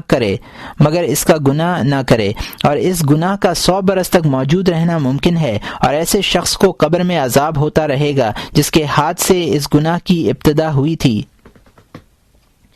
کھوٹے سونے چاندی میں 4 چیزیں معلوم کرنا ضروری ہے۔ ایک یہ کہ کھوٹا روپیہ پیسہ جس تک پہنچے اسے چاہیے کہ کنویں وغیرہ میں ڈال دے اور کسی کو یہ کہہ کر بھی نہ دے کہ یہ کھوٹا پیسہ ہے کہ شاید وہ آگے دغابازی کا سلسلہ جاری کرے۔ دوسری بات یہ ہے کہ دکاندار کے لیے ضروری ہے کہ کھرے پیسے کے پرکھنے کا طریقہ سیکھے تاکہ کھوٹے سکے کو پہچان سکے۔ یہ اس لیے ضروری نہیں کہ خود نہ لے بلکہ اس لیے ضروری ہے کہ کسی اور کو دھوکہ نہ دے اور مسلمان کا حق ضائع نہ کرے۔ جو شخص کھرے کھوٹے کی پہچان کرنا نہ سیکھے گا اور دھوکے سے کھوٹا روپیہ اس کے ہاتھ سے نکلے تو گناہ گار ہوگا، کیونکہ ہر معاملے اور کام کا علم حاصل کرنا واجب ہے جو بندے کو درپیش ہو۔ تیسرے یہ کہ کھوٹا سکہ اس نیت سے لے جو نبی کریم صلی اللہ علیہ وسلم نے فرمایا ہے، رحم اللہ امرأ سہل القضاء و سہل الاقتداء، رحم فرمائے خدا تعالی اس شخص پر جو ادا کرنے میں بھی آسانی کرے اور واپس لینے میں بھی آسانی کا رویہ اختیار کرے تو بہت بہتر ہے، لیکن اس ارادے سے کہ کنویں میں پھینک دے گا۔ لیکن اگر خدشہ ہو کہ خرچ کر دے گا تو چاہیے کہ نہ لے، اگرچہ دیتے وقت یہ کہہ بھی دے کہ کھوٹا ہے۔ چوتھی بات یہ ہے کہ کھوٹا سکہ وہ ہے جس میں سونا چاندی بالکل نہ ہو، لیکن جس سکے میں سونا چاندی ہو اگرچہ ناقص ہو اس کا کنویں میں پھینک دینا ضروری نہیں، بلکہ اگر خرچ کرے تو اس میں 2 باتیں ضروری ہیں۔ ایک یہ کہ بتا دے، پوشیدہ نہ رکھے، دوسرے اس کو دے جس کی امانت و دیانت پر اسے اعتماد ہو تاکہ وہ آگے کسی سے فریب نہ کرے، اور اگر اسے علم ہو کہ جس کو دے رہا ہوں وہ خرچ کرے گا اور نقص ظاہر نہیں کرے گا تو اس کی مثال ایسی ہے جیسے کوئی شخص ایسے آدمی کے پاس انگور فروخت کرے جس کے متعلق جانتا ہو کہ یہ اس سے شراب تیار کرے گا، یا ایسے شخص کے پاس اسلحہ فروخت کرے جس کے متعلق معلوم ہو کہ یہ ڈاکہ زنی کرے گا۔ ظاہر ہے ایسا کرنا حرام ہے۔ معاملات میں امانت داری ملحوظ رکھنے کو دشوار جانتے ہوئے سلف صالحین نے فرمایا ہے کہ امانت دار تاجر عابد سے افضل ہے۔ دوسری قسم ظلم خاص ہے اور یہ اسی پر ہوتا ہے جس سے معاملہ اور کاروبار ہو، اور جس معاملے کی بنیاد ضرر اور نقصان رسانی پر ہو وہ ظلم اور حرام ہے۔ خلاصہ امر یہ ہے کہ جو بات اپنے ساتھ ہونے کو روا نہ رکھتا ہو وہ بات خود کسی مسلمان سے روا نہ رکھے، کیونکہ جو شخص دوسرے مسلمان کے لیے وہ بات پسند کرے جو اپنے لیے پسند نہیں کرتا اس کا ایمان ناقص و ناتمام ہے۔ اس کی تفصیل 4 باتوں سے معلوم ہوتی ہے۔ پہلی بات یہ کہ اپنے مال کی اس کی اصل نوعیت سے زیادہ تعریف نہ کرے کہ یہ جھوٹ بھی ہے اور فریب و ظلم بھی، بلکہ اس کے جائز اور صحیح تعریف بھی نہ کرے جبکہ خریدار جانتا ہو کہ یہ بیہودہ اور بے فائدہ گفتگو میں داخل ہے۔ قرآن مجید میں وارد ہے ما یلفظ من قول الا لدیہ رقیب عتید،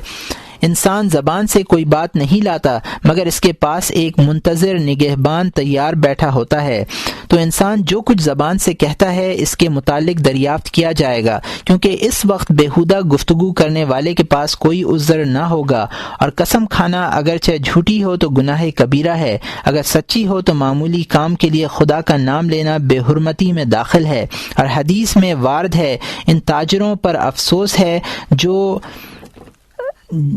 واللہ اور بلا واللہ کہتے ہیں، اور پیشہ وروں پر افسوس ہے جو کہتے ہیں کل کر دیں گے۔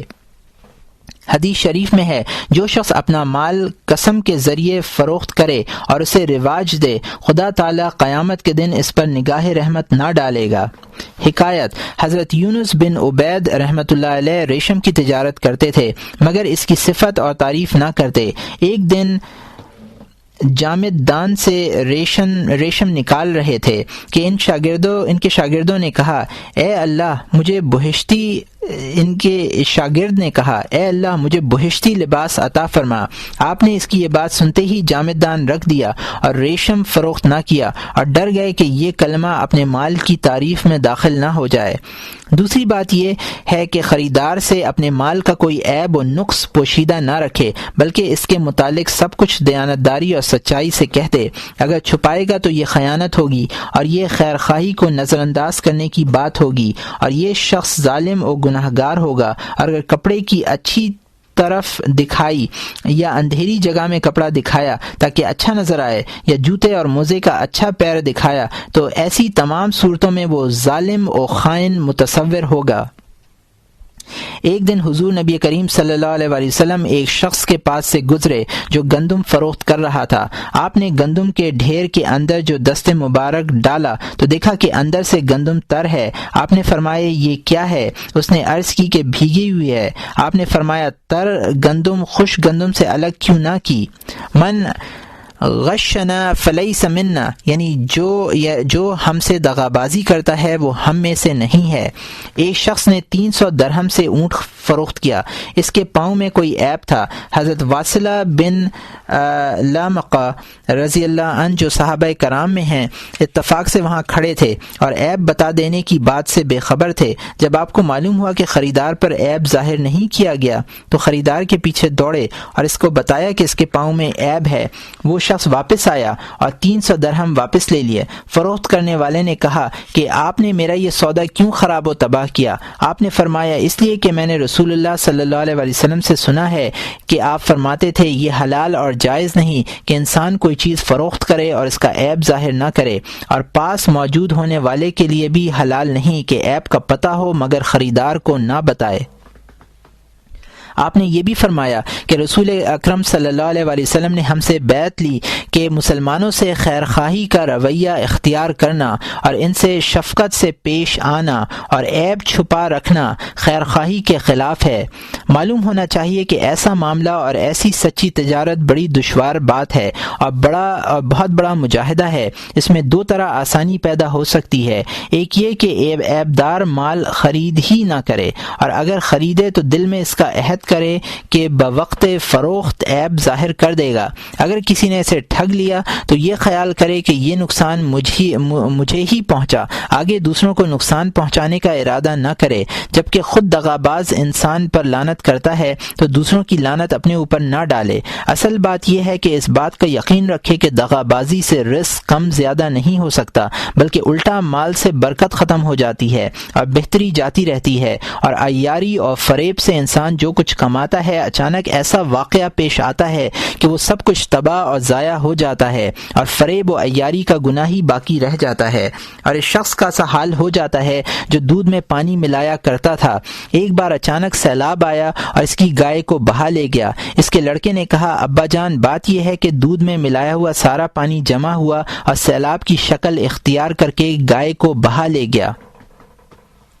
حضور نبی کریم صلی اللہ علیہ وآلہ وسلم نے فرمایا ہے جب کسی کاروبار میں خیانت گھس آتی ہے تو اس سے برکت اٹھ جاتی ہے۔ برکت کا یہ معنی ہے کہ مال تھوڑا ہو مگر اس سے فائدہ اور نفع زیادہ لوگوں کو پہنچے اور زیادہ لوگوں کو راحت و آسانی کا باعث بنے اور خیر و بہتری زیادہ لوگوں کو نصیب ہو۔ ایک وہ شخص ہوتا ہے جو مال کو تو بہت زیادہ رکھتا ہے مگر وہی مال دنیا و آخرت میں اس کی ہلاکت و بربادی کا سبب بنتا ہے اور کسی کو بھی اس سے فائدہ نہیں پہنچتا۔ تو بندے کو چاہیے کہ برکت کا متلاشی ہو، زیادہ مال کا طالب نہ ہو، اور برکت امانت داری میں ہے بلکہ مال کی زیادتی بھی امانت داری میں مضمر ہے، کیونکہ جو شخص امانت داری میں مشہور ہوتا ہے سب لوگ معاملہ اور لین دین کرنے میں اس کی طرف راغب ہوتے ہیں اور اسے بہت فائدہ ہوتا ہے، اور جب ایک شخص خیانت میں مشہور ہو تو سب لوگ اس سے گریز کرتے ہیں۔ دوسری بات یہ ہے مثلا اس بات پر یقین کرے کہ میری عمر زیادہ سے زیادہ 100 سال ہوگی اور آخرت کی جہاں کی کوئی نہایت نہیں، یہ کیسے درست ہے کہ اس مختصر زندگی میں سونے چاندی کے پیچھے پڑ کر اپنی زندگی کو نقصان اور خسارے میں ڈال دے۔ ہمیشہ اس خیال کو اپنے دل میں تازہ رکھے، زندگی میں سونا چاندی کے پیچھے پڑ کر اپنی زندگی کو نقصان اور خسارے میں ڈال دے۔ ہمیشہ اس خیال کو اپنے دل میں تازہ رکھے تاکہ فریب و خیانت اسے اچھی محسوس نہ ہو۔ اور حضور نبی کریم صلی اللہ علیہ وآلہ وسلم فرماتے ہیں کہ لوگ خدا تعالیٰ کے غصے سے کلمہ لا الہ الا اللہ کی پناہ میں ہیں، اور جب دنیا کو دین پر فوقیت دیتے ہیں اور یہ کلمہ کہتے ہیں تو خدا تعالیٰ فرماتے ہیں کہ تم جھوٹ کہتے ہو اور اس کلمہ گوئی میں سچے نہیں ہو۔ اور جس طرح تجارت میں فریب و دغابازی سے بچنا ضروری ہے اسی طرح ہر پیشے میں اس سے بچنا ضروری ہے، اور کھوٹی چیزوں کا کاروبار نہ کرنا چاہیے، اور اگر کرے تو کھوٹ اور عیب ظاہر کر دے۔ حضرت امام احمد بن حنبل رحمۃ اللہ علیہ سے رفع کرنے کے بارے میں دریافت کیا گیا تو آپ نے فرمایا نہیں چاہیے مگر اس شخص کے لیے جو خود پہننے کے لیے رفو کرے، فروخت کرنے کے لیے نہ کرے، اور جو شخص فریب و دغابازی کی نیت سے کرے وہ گنہگار ہوگا اور اس کی مزدوری حرام ہے۔ تیسری بات یہ ہے کہ وزن کرنے میں دغا فریب نہ کرے بلکہ صحیح اور ٹھیک تولے۔ خدا تعالی فرماتا ہے وَيْلٌ لِّلْمُطَفِّفِينَ وَيْلٌ لِّلْمُطَفِّفِينَ، ان لوگوں پر افسوس ہے جو جب دیتے ہیں تو کم تول کر دیتے ہیں اور جب لیتے ہیں تو زیادہ لیتے ہیں۔ اور سلف صالحین کی عادت تھی کہ جب لیتے تھے تو نیم حبہ کم لیتے تھے اور جب دیتے تو نیم حبہ زیادہ دیتے، اور فرماتے تھے یہ نیم حبہ ہمارے اور دوزخ کے درمیان روک اور پردہ ہے کہ ڈرتے تھے کہ ہم پورا نہیں تول سکتے، اور فرماتے تھے کہ وہ شخص بے وقوف ہے جو اس بہشت کو جس کی کشادگی آسمان و زمین کے برابر ہے آدھے دانے کے عوض فروخت کر دے، اور وہ بھی بے وقوف ہے جو آدھے دانے کے پیچھے توبہ یعنی جنت کو دوزخ سے بدل دے۔ حضور علیہ الصلاۃ والسلام جب کوئی چیز خریدتے تو فرماتے قیمت کے مطابق تول اور جھکتا تول۔ حضرت فضیل رضی اللہ تعالی عنہ نے اپنے بیٹے کو دیکھا کہ کسی کو دینے کے لیے دینار تول رہا ہے اور اس کے نقش سے میل کچیل صاف کر رہا ہے۔ فرمایا بیٹے تیرا یہ کام 2 حج اور 2 عمروں سے افضل ہے۔ سلف صالحین رحمۃ اللہ علیہ فرماتے تھے جو شخص ایک ترازو سے تولے اور دوسرے ترازو سے لے وہ تمام فاسقوں سے بڑھ کر فاسق ہے، اور بزاز کپڑے لیتے وقت ڈھیلا رکھ کر ناپتے اور دیتے وقت سخت کر کے اور کھینچ کر دے، اور ان بدتر فاسق لوگوں کے گروہ میں داخل ہے جو قصاب کے اس ہڈی کے گوشت میں رکھ کر فروخت کرے جس کی فروخت کا رواج نہیں، وہ بھی انہی بدترین فاسقین میں داخل ہے۔ اور جو شخص غلہ فروخت کرے اور عرف و عادت سے زیادہ مقدار میں مٹی اور خاک پڑی رہنے دے وہ بھی ان میں داخل ہے، اور یہ سب باتیں حرام و ناجائز ہیں، اور ہر قسم کے کاروبار اور معاملات میں لوگوں کے ساتھ عدل و انصاف کرنا فرض و ضروری ہے۔ اور جو شخص دوسرے سے ایسی بات کرے جس کا خود اپنے لیے سننا گوارا نہ کرے تو وہ لین دین کے فرق میں مبتلا ہے، اور اس برائی سے اس وقت نجات پا سکتا ہے جبکہ کسی بات میں اپنے آپ کو اپنے مسلمان بھائی پر فوقیت نہ دے، اور یہ بات بہت مشکل و دشوار ہے۔ اسی بنا پر خدا تعالی نے فرمایا ہے وَإِن مِّنكُمْ إِلَّا وَارِدُهَا كَانَ عَلَى رَبِّكَ حَتْمًا مَّقْضِيًّا، کوئی ایسا نہیں جس کا گھر دوزخ پر نہ ہو، اور یہ بات اللہ تعالی کے ذمے لازم اور فیصلہ شدہ ہے، لیکن جو تقوی کے راستے میں زیادہ نزدیک ہوگا وہ جلدی نجات پائے گا۔ چوتھی بات یہ ہے کہ مال کے خرچ اور بہاؤ میں دغا نہ دے اور اصل نرخ چھپا کر نہ رکھے۔ حضور نبی کریم صلی اللہ علیہ وسلم نے اس بات سے منع فرمایا کہ باہر سے مال لانے والے قافلے کو راہ میں ہی جا ملیں اور شہر کا نرخ ان سے چھپائیں تاکہ خود سستا خرید لیں۔ جب ایسا دغا کریں تو مال فروخت کرنے والے کے لیے اس سودے کو توڑ دینا جائز ہے، اور آپ نے اس بات سے بھی منع فرمایا ہے کہ کوئی اجنبی آدمی مال شہر میں لائے اور وہ مال اس وقت ارزاں ہو، شہر کا آدمی اس سے کہے مال میرے پاس رکھ دے، جب گراں ہوگا تو میں اس کو فروخت کر دوں گا، اور اس سے بھی منع فرمایا کہ کوئی شخص گراں بھاؤ پر نرخ لگائے تاکہ دوسرا شخص اسے سچا جان کر زیادہ قیمت دے کر اس سے خریدے۔ اگر کسی نے ایسا لین دین کیا اور بعد میں اصل حقیقت واضح ہوئی تو وہ اس بے کو فسخ کر سکتا ہے۔ تاجر لوگوں کی عادت ہے کہ مال بازار میں رکھ دیتے ہیں، جو لوگ در حقیقت خریدنا نہیں چاہتے وہ ان کا نرخ بڑھا دیتے ہیں، تو یہ فعل بھی شرعاً حرام ہے۔ اسی طرح جو شخص سادہ لو ہو اور مال کی صحیح قیمت نہ جانتا ہو اور ازراں فروخت کرتا ہو اس سے خریدنا بھی درست نہیں۔ اسی طرح ایسا سادہ لوح انسان جو مال کا بھاؤ نہ جانتا ہو اور گراں خریدتا ہو اس کے پاس بھی کسی چیز کا فروخت کرنا جائز نہیں، اگرچہ فتویٰ یہی ہے کہ ظاہراً بے درست ہے لیکن حقیقت حال جبکہ اس سے پوشیدہ رکھی تو گناہگار ضرور ہوگا۔ حکایت: بصرے میں ایک سوداگر رہتا تھا، اس کے غلام نے شہر سوس سے اسے خط لکھا کہ اس سال گنے کی فصل تباہ ہو گئی ہے، تم دوسروں کے خبر ہونے سے پہلے ہی شکر خرید لو۔ اس تاجر نے کافی مقدار میں شکر خرید لی اور پھر مناسب وقت پر فروخت کی۔ 30,000 درہم نفع ہوا۔ پھر اس کے دل میں خیال آیا کہ میں نے مسلمانوں سے دھوکہ کیا کہ حقیقت حال کو ان سے چھپائے رکھا۔ میرا یہ فعل کس طرح جائز و درست ہو سکتا ہے؟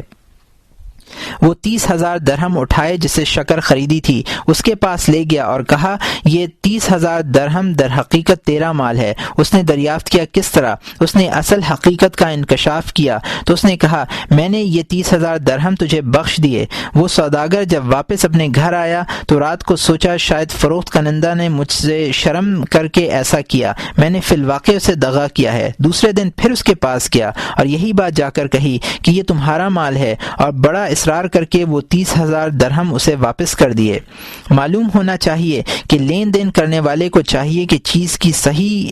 قیمت صحیح بتائے، اس میں کوئی دغا فریب نہ کرے، اور مال عیبدار ہو تو صاف صاف بتا دے، اور اگر مال گراں خریدا ہو اور جس سے خریدا ہے اس کے دوست اور قریبی ہونے کی وجہ سے اس سے چشم پوشی کے طور پر گراں خرید لیا ہو تو یہ بات بھی ظاہر کر دے، اور اگر کوئی چیز 10 دینار کی خرید کر مال کے عوض فروخت کرے اور وہ چیز اتنے میں اسے نہیں ملتی اور خرید کر 10 دینار کی قیمت نہ کہنا چاہیے، اور اگر پہلے مال سستا خریدا بعد میں مہنگا ہو گیا تو پہلے قیمت ظاہر کرے، اور اس کی تفصیل دراز ہے، اور تاجر اور بازاروں میں کام کرنے والے لوگ اس بات میں بہت زیادہ خیانت اور دغا فریب کے مرتکب ہوتے ہیں اور نہیں خیال کرتے کہ یہ خیانت ہے۔ اصل بات یہ ہے کہ انسان جو بات اپنے لیے درست نہیں جانتا چاہیے کہ دوسرے کے لیے بھی اسے روا نہ رکھے اور اس اصول کو معیار بنا لے، کیونکہ جو شخص کسی سے کوئی چیز خریدتا ہے وہ اسی اعتماد پر خریدتا ہے کہ میں نے خوب جانچ پڑتال کر کے اور صحیح قیمت پر خریدا ہے، اور جب اس میں دغا ہوگا تو خریدار اس دغا پر راضی نہ ہوگا، اور ایسا کرنا صریح دغا بازی ہے۔ چوتھا باب لین دین میں احسان اور بھلائی کے بیان میں۔ جاننا چاہیے کہ خدا تعالی نے احسان کرنے کا حکم بھی دیا ہے جیسا کہ اس نے عدل کا حکم دیا، اور فرمایا ہے ان اللہ یأمر بالعدل والاحسان، بے شک اللہ تعالی عدل و احسان کا حکم دیتا ہے۔ گزشتہ باب عدل کے بیان میں تھا کہ انسان ظلم سے گریز کرے، اور یہ بات احسان کے باب میں ہے۔ حق تعالی فرماتا ہے ان رحمت اللہ قریب من المحسنین، بے شک خدا تعالی کی رحمت احسان کرنے والوں کے قریب ہے، اور جو شخص صرف عدل پر کفایت کرتا ہے وہ اپنے دین کا سرمایہ محفوظ رکھتا ہے، مگر فائدہ اور نفع احسان کرنے میں ہے۔ عقل مند وہ ہے جو کسی معاملے میں بھی آخرت کا فائدہ ہاتھ سے نہ جانے دے، اور احسان یہ ہے کہ جس پر تو احسان کرے اسے تو فائدہ پہنچے مگر تجھ پر وہ احسان ضروری اور واجب نہ ہو، اور احسان کا درجہ 6 طریقوں سے حاصل ہوتا ہے۔ پہلا طریقہ، ضرورت مند خریدار اگر اپنی ضرورت کے تحت زیادہ نفع دینے پر تیار ہو مگر تو جذبہ احسان کے باعث زیادہ نفع نہ لے۔ حضرت سری سقطی رحمۃ اللہ علیہ دکان کرتے تھے اور 5 درہم سینکڑا سے زیادہ نفع نہ لیتے۔ حضرت سری سقطی رحمۃ اللہ علیہ ایک دفعہ 60 دینار کا بادام خریدا، پھر باداموں کا نرخ تیز ہو گیا، ایک دلال نے آپ سے مانگے، آپ نے فرمایا 63 دینار سے فروخت کرنا۔ دلال نے کہا اس وقت بادام 90 درہم کے ہیں، آپ سستے کیوں فروخت کرتے ہیں؟ فرمایا میں نے طے کر لیا ہے کہ 5 درہم سینکڑا سے زیادہ نفع نہ لوں گا، اور میں اپنا ارادہ تبدیل کرنے کو تیار نہیں۔ دلال نے کہا میں آپ کا مال کم قیمت پر فروخت نہیں کرنا چاہتا۔ غرض دلال فروخت کرنے پر آمادہ نہ ہوا، اور حضرت سری سقطی رحمۃ اللہ علیہ نفع زیادہ لینے پر راضی نہ ہوئے۔ تو احسان ایسا ہوتا ہے۔ حضرت محمد بن المنقدر رحمۃ اللہ علیہ جلیل القدر بزرگ تھے، دکانداری کرتے تھے۔ آپ کے پاس کئی قسم کے کپڑے ہوتے تھے، کسی کی قیمت 10 دینار، کسی کی 5 دینار کی عدم موجودگی میں کسی کی قیمت 10 دینار، کسی کی 5 دینار، ان کی عدم موجودگی میں ان کے شاگرد نے 5 دینار قیمت والا کپڑا 10 دینار سے ایک اعرابی کو فروخت کر دیا۔ جب آپ تشریف لائے تو سارا دن اعرابی کو تلاش کرتے رہے، آخر جب وہ ملا تو فرمایا وہ کپڑا 5 دینار سے زیادہ قیمت کا نہیں۔ اعرابی نے کہا شاید میں نے بخوشی وہ کپڑا 10 دینار سے خریدا ہو۔ آپ نے فرمایا جو چیز اپنے لیے پسند نہیں کرتا وہ دوسرے کسی مسلمان کے لیے بھی پسند نہیں کرتا، یا تو بے فسخ کر لے یا 5 دینار واپس لے لے، یا میرے ساتھ آ تاکہ 10 دینار کی قیمت کا کپڑا دے دوں۔ اعرابی نے 5 دینار واپس لے لیے۔ پھر کسی سے دریافت کیا یہ کون شخص ہے؟ لوگوں نے کہا یہ حضرت محمد بن المنقدر ہیں۔ تو فرمانے لگے سبحان اللہ، یہ وہ بزرگ ہستی ہے کہ جب بارش نہ برسے اور میدان میں جا کر ان کا نام لیں تو پانی برسنے لگے۔